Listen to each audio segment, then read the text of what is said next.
Allez, bonjour les amis, aujourd'hui nous allons parler de ça. Comme vous avez pu le voir en introduction rapide, voilà, aujourd'hui nous allons parler du Realme 9 Pro Plus 5G. Donc un téléphone milieu de gamme qui est très joli et qui apparemment fait bien le job. On va voir ça de suite. Côté capacité de ce téléphone, donc il est équipé d'un processeur MediaTek Dimensity 920 5G et qui permet d'avoir des bonnes performances. Il a aussi un processeur graphique qui est plus rapide que son prédécesseur, le Realme 8 Pro, et donc vous avez un gain là-dessus en performance. Au niveau de l'écran, on a un écran très lumineux qui est équipé d'un écran AMOLED, Super AMOLED 90 Hz. Alors 90 Hz c'est un peu moins bien que 120 Hz, mais il fait bien le taf. Donc moi qui ai l'habitude d'avoir des téléphones à 120 Hz adaptatifs, et bien celui-là franchement ça passe très bien, hein. Donc 90 Hz il est bien et en plus il est adaptatif, donc qui va préserver la consommation de votre batterie. Au niveau de la charge, donc Realme nous a donné une super charge DART de 60 watts, ce qui permet de passer le téléphone qui est équipé d'une batterie 4500 mAh de 0 à 50% en 15 minutes.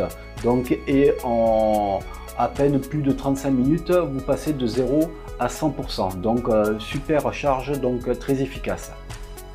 Au niveau des appareils photo, à l'arrière, nous sommes équipés d'un appareil photo OIS de Sony, le IMX766, qui fait très bien le taf avec ses 50 millions de pixels.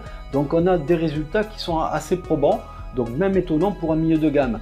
Donc en plus, ils ont ajouté une stabilisation d'image optique et électronique. Donc ça fait que pour les stabilisations, pour les prises de photos et puis les vidéos, bah, ça bouge pas, c'est très correct au niveau du résultat. En plus, dans l'application de l'appareil photo, on a des modes de rue, de prise de vue rue et nuit qui sont améliorés. Donc ce capteur permet une prise de lumière beaucoup plus importante qu'avec l'ancienne génération.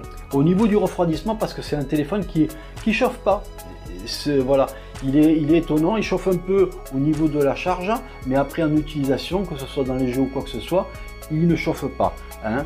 Donc vous avez un refroidissement avec une chambre à vapeur qui est assez efficace, hein, qui dissipe bien la chaleur. Parlons du design un peu, hein, parce que j'en ai pas parlé. On a un dos en verre qui prend un peu les traces de doigts, mais c'est pas très visible, donc de ce côté là ça va, c'est assez correct. Mais bon, au bout d'un moment, voilà, ça va marquer, il faudra quand même le nettoyer. Mais on a un effet un peu polychrome sur ce téléphone qui change un peu de couleur selon l'angle de vue. Je ne sais pas si vous le voyez bien à la caméra, mais qui est du plus bel effet.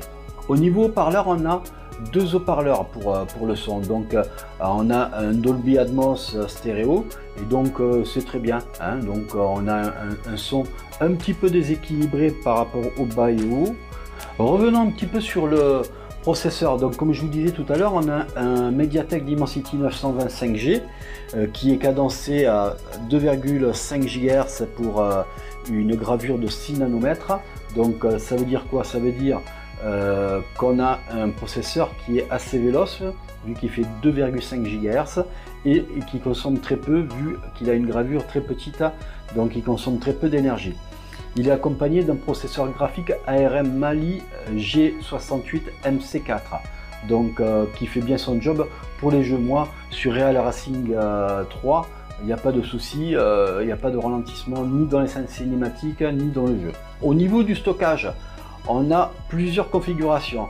On a un 6 ou 8 Go et puis on a un stockage de 128 ou 256 Go. Donc en tout, on a 3 modèles qui existent.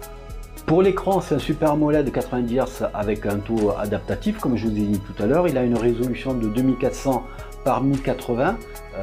Donc on a une très belle définition, très lumineux. Et puis on a un ratio de 90,8%. Le seul petit hic que je peux qu'on lui concède, c'est qu'il a en bas du téléphone ici un montant qui est un petit peu plus important que sur un haut de gamme.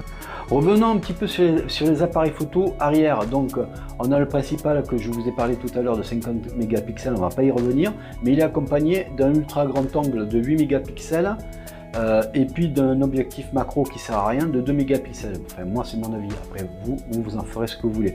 Donc l'ultra grand angle de 8 mégapixels, il fait quand même bien son job, donc on a des photos assez correctes, mais après c'est du classique comme on trouve sur la plupart des téléphones. Au niveau vidéo maintenant, donc on a parlé un peu de la photo, au niveau vidéo, voilà, le capteur arrière de 50 mégapixels peut prendre jusqu'à du 4K, donc vous pouvez avoir des belles réalisations vidéo. Au niveau du selfie qui est en 16 mégapixels devant, lui il fait des belles photos, des beaux portraits avec des effets bokeh, mais en vidéo il ne sera pas à plus de 1080p, donc ce qui est pas mal pour faire de la visio ou des trucs comme ça, c'est suffisant. Par contre le capteur de selfie de devant n'est pas stabilisé. Parlons maintenant connectique de ce téléphone, c'est-à-dire connectique, bon il a le 5G compatible en toutes les bandes voilà, il y a toutes les bandes qui sont prévues dessus, donc tous les opérateurs, sur tous les opérateurs il va fonctionner très bien. Il a un Wi-Fi 6 qui accepte le Wi-Fi 6 dessus, et puis il a aussi pour le Bluetooth un Bluetooth 5.2, donc au niveau connectique Wi-Fi et 5G il est super bien équipé. Voilà ce qu'on peut dire sur ce téléphone.